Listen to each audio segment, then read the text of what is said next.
So I would say one of my biggest challenges is really helping the clients understand what we do and why we do it and why this particular cost is associated with it. So it's really managing their expectations. We see their vision, of course, we understand their vision, but sometimes that doesn't always align with our actual capabilities. And I find that I spend a lot of my time answering the same questions over and over again. So I do my best to try to have the answers before they even have a chance to ask the question. But not everybody wants to read a 10-page FAQ doc. So that's something I deal with regularly. And I'm sure a lot of people in my particular position can relate.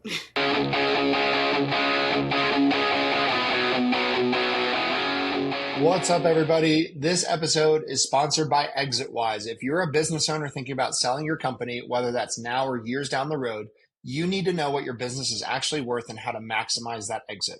That's exactly what Exitwise does. They help you prepare, position, and ultimately sell your business by assembling a world-class team of M&A experts around you, guiding you from valuation all the way through closing. If you want to know what your business is really worth and how to increase that number before you sell, go check out exitwise.com and get ahead of it.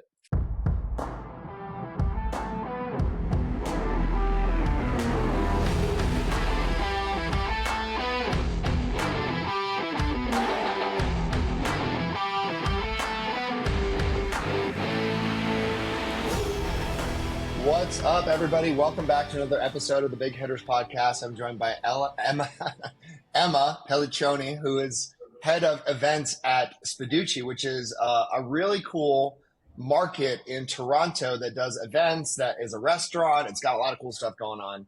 And I have not had a lot of conversations with people in this space, so I'm excited to dive into it here today. Emma, tell us a bit about yourself. Tell us a bit about the company and kind of your story. Sounds good. Hi, Andrew. So I'm from Toronto. I started my career in kitchens, mostly in back of house, but I learned very early on that my talents are way better suited for front of house interactions and with people. So I worked in food and beverage for the last 12 years, moving in different areas of those particular industries, marketing and sales for consumer packaged goods. And now I work in hospitality. I'm the events director at Spaducci. And we're, like you said, a restaurant, marketplace, events venue. And we're located in Toronto. And I was originally brought into Spaducci to manage the retail side of the business. And then once those systems and processes were put in place in the market, I moved over to events to build that program, and I've been there ever since.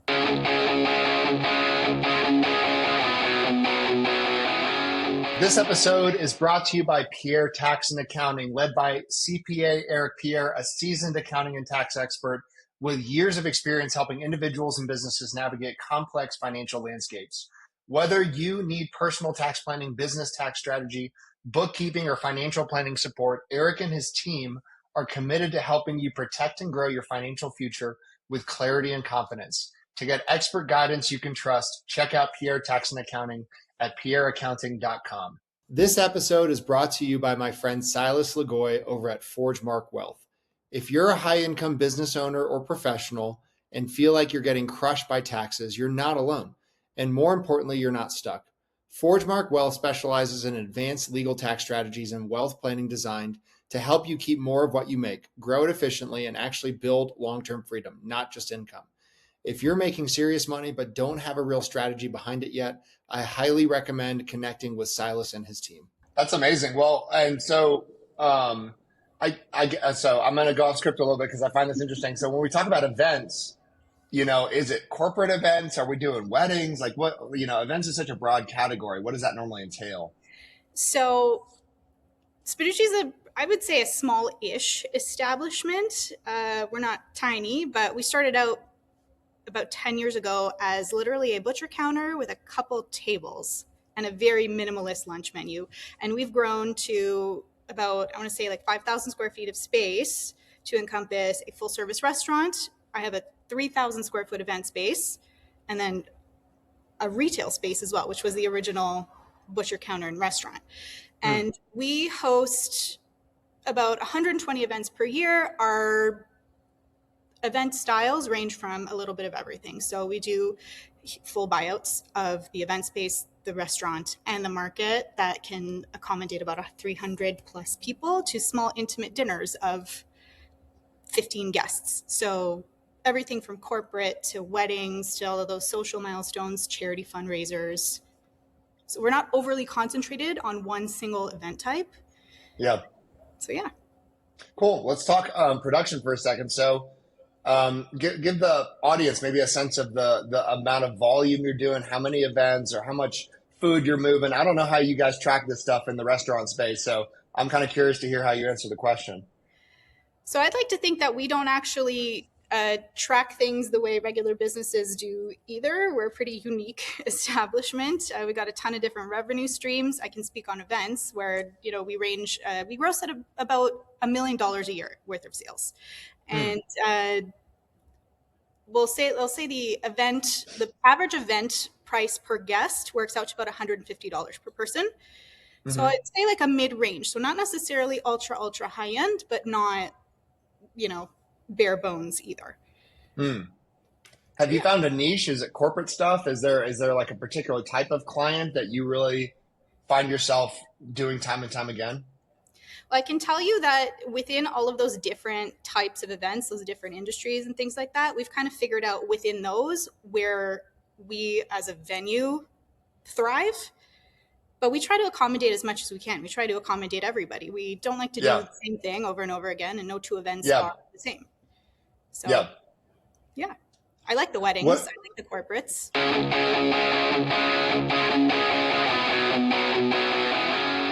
This episode is brought to you by 10X Nerds. If you're a business owner doing real revenue, there's a good chance you're overpaying in areas you haven't even looked at. Things like credit card processing, insurance, telecom, and more. 10X Nerds comes in, audits your expenses across 30 plus categories, and finds immediate savings. And here's the kicker. They only get paid if they save you money. It's a complete no-brainer. If you want to keep more of what you make, go check them out at 10xnerds.com. This episode is brought to you by Rutkowski Law Firm. If you're a business owner or have built a level of wealth, but you don't have your estate plan dialed in, you're exposed. Rutkowski Law Firm helps families and business owners protect their assets, avoid probate, and make sure everything transfers exactly how it should. This isn't just paperwork. It's a real strategy to protect your legacy. If you haven't looked at your plan in a while or don't have one, go to rutkowskilawfirm.com. Yeah, it's such the industry itself. I don't know a whole lot about it. So I have a million questions. I'm just trying to stay focused and not look at all the squirrels here. Where do you feel like you need the most support? Like, what do you feel like is going really well with the business right now? Where do you feel like you need the most support? So, like I said, we are pretty unique. We're not huge. We're not tiny. We're like a perfect mid-size. Our capacity in the event space is about 120 people for seated, right? And I think that's the sweet spot, especially now looking at, we'll call it the economy and the climate. A lot of people aren't, spending as freely as they once were. Things are moving a little bit more towards minimalism, a little bit more towards something that's less curated and Instagram, social media focused. And they just want to be comfortable and they want to have things better quality, but less. So we're prioritizing quality over quantity here. I will say though, yes, sorry, continue. No, you go. I was waiting for what you were going to say. I'm used to allowing the other person to talk, so it's very different for me.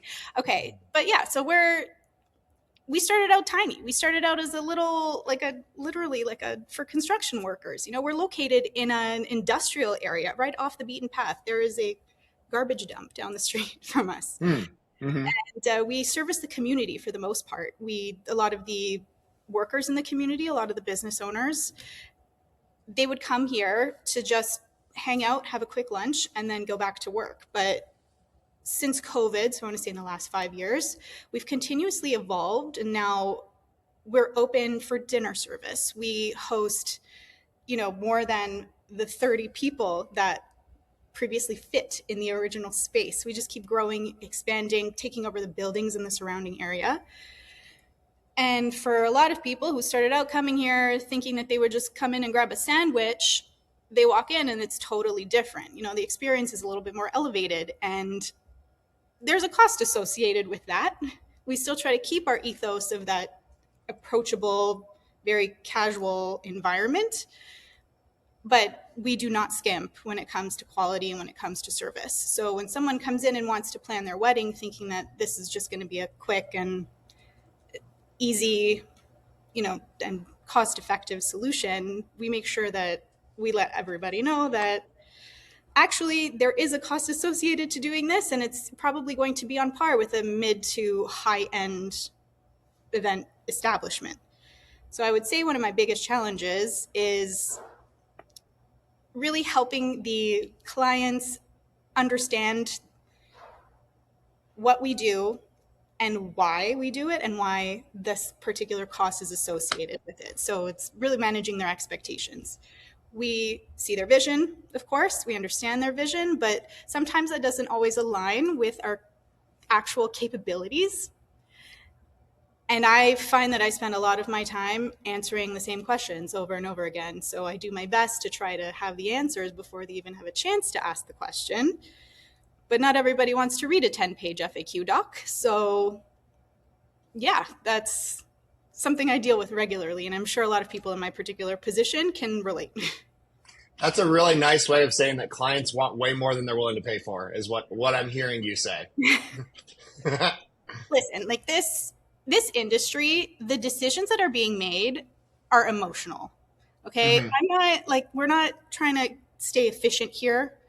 We can't. We obviously have to keep that in mind. But, when you're paying for a party, when you want to plan a party, like to really simplify it, you're not going to look at all the fine print. You're going to you're going to think about how you feel. You're going to think about how the person you're dealing with makes you feel, how you feel when you walk into the room, how you feel when your guests are impressed by the food, the beverage, the service that we offer. So I got to keep that in mind constantly. And I have to constantly accommodate as much as I possibly can. I'm gonna do you a favor. I'm gonna give a little audio clip that my editor Joshua is gonna pull out for you, and it's gonna just be this. This goes out to all of Emma's clients. Read the damn FAQ document before you ask her a question, and just know that she cannot give you the sun, the moon, and the stars if you're not willing to pay for it. There you go. Send that to your clients. I'm an unbiased third party. So your words, your words. Yep. Yep. But yeah, that's the challenge on the daily, and I don't think that's ever going to change. That's human nature. People will always want more and not want to pay for it. Let's talk about AI for a second. So I see a lot of cool AI for the restaurant space, and some owners and groups are more keen to implement. Others, are maybe turning the other direction or feel like it's impersonal. I'm kind of curious to hear where you guys land and how you're leveraging it.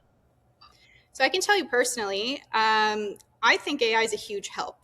And like I said, because this is a very, interaction focused industry, I have to make sure that the client feels important no matter how big or how small their event is, no matter what. Yeah. That is the expectation. Yeah. And I find that, there's certain aspects of AI that are a huge help to my daily. I work for a small-ish business, so there aren't more of me. I am the only person here who manages all of the sales and all of those interactions with the clients. And not everyone's going to want to follow the process and fill out the inquiry form or want to read the FAQ doc or whatever. They want to talk to a person. Yeah. Understandable. Very understandable. You're a CEO. You want to plan your, client dinner and things like that. You're not filling out an FAQ doc. No problem. No problem. In instances where, I'm hit with having to regurgitate the FAQ doc over and over and over again, I rely on AI to sometimes I'll plug in those the prospective clients' questions, requests, etc. And then I'll have AI generate a response just based on our policies, based on what our capabilities are. I will never use a chat bot or anything, but I will use that as a little stepping stone, as a little boost and help, just to save me time, save me energy. And it's a huge help. I also rely on a lot of programs to manage all of the bookings, all of the data. I'm, for the most part, executing a lot of these events too. So I'm the one moving the tables and making sure that the tables are set and dealing with the vendors and all of that. I can't spend a ton of time in front of a computer either. Yeah. So that has been such an amazing help, just keeping all of our information all in one place and, kind of covering ourselves in situations where there's no hearsay. And Mm. yeah, that it's been amazing with technology. I don't know What's how a, people did it before.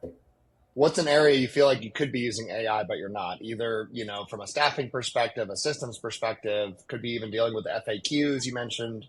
What's an area you feel like you could be using it? More than I am now, I try to stay away from it Hmm. because, again, like hospitality is one of those last standing industries where like human interaction is so much more important than getting the job done. Yep. I'm not speaking from the perspective of a business owner because I understand that perspective too. All of those non-human facing jobs, sure, it'd be Yep. great for AI to take care of those things. But when it comes to all of the stuff that these clients are expecting because they're paying for it, I got to be there and I have Yep. to be present and I have to at the very least appear like I really want to talk to them and want to Yep. help and serve them. Yep. We can't take this away because this is literally the last, like, one of the last places where AI really should not be taking over. Yep.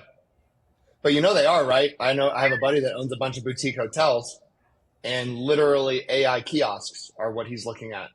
So when you walk into the dang hotel and you check in, it's not a person anymore. It's an AI, right? So it's a both end. I'm like, how can you? I understand what you're saying. Like, yes, and I have clients that will not want to speak to an AI receptionist. However, there's times in the day, like when I'm sleeping at night, that they will call, and I'm like, it'd be really great for them to go to an AI receptionist. Oh, for So sure. Like I make a point of not giving out my personal phone number to clients because they will call at any time to ask me a question about their event that's happening a year from now. Like I yeah, totally understand that. But it's a slippery slope. And like I don't even know how to answer that question because I want to get some time back for sure. I want to not necessarily the time, but also the energy because it yeah, does take a lot out of you to deal with people, yeah, understandably. And everybody thinks that they're uniquely the most important client you've ever had and their time is more valuable than anybody else's. That's human nature. yeah, I just I don't want to take away that special sauce that Spaducci has been able to cultivate over the last decade, making clients feel or making guests in general feel good when they walk in, making them yeah, feel, you know, excited to be here, making them feel taken care of, making them want to come back. yeah. What's one thing we haven't talked about today that gets you fired up? Is there anything we haven't covered? It could be a hot take. It could be a business principle. It could be, a pet peeve, anything. It depends on how hot we want to take it. So I guess we haven't really talked about social media and the impact that that has definitely had on people's expectations with regards to everything happening very, very instantly, everything being as, picture perfect as that tiny either photo or video clip is. There's so much more going on behind the scenes than a lot of people understand and realize. And not having worked in hospitality and coming into a hospitality setting, understanding like you have no idea what it's like to deal with people if you haven't worked in a hospitality setting. Your Yeah, level of expectation is very different. yeah, I see. Yeah, I've my algorithm on social media now is very much a lot of hospitality workers, mostly front of house, like using it as a platform to rant about how a lot of people don't get it and how you treat people is very important to making sure that you get the service that you're expecting. You can't just walk in and assume that because you're a client or because you're the customer that you are always right. mm, So that's a I like it. slippery slope, a sticky situation there. Totally get it. Well, if people want to learn more about who you are and what you do, where can they go? So you can find us on Instagram, on TikTok at Spaducci, and our website is spaducci.com, and that's SPEDUCCI.com. How far out are people booking with you guys now? Year and a half, but I can put together a wedding in a month. Yeah, that's crazy. Yeah, we're like that sweet spot where, like, if you're a very chill person, a very chill bride, a very chill event planner, whatever, I know this venue inside and out. I know our team inside and out. I know the realm of our capabilities. If you don't want to do any of the heavy lifting, I can tell you how we can execute this and we can make it great. So no bridezillas. If you're a bridezilla and you're listening to this show, do not reach out to Emma. You can try. You can try. We can try to work together. I don't say no. Like, I don't step down from any challenges or anything. You want to hang stuff from the ceiling? We can try. But I like it. At the end of the day, there's only so much we can accomplish. I like it. Well, Emma, thanks so much for coming on the show. Don't go anywhere. I want to keep talking, but thanks for coming on the podcast.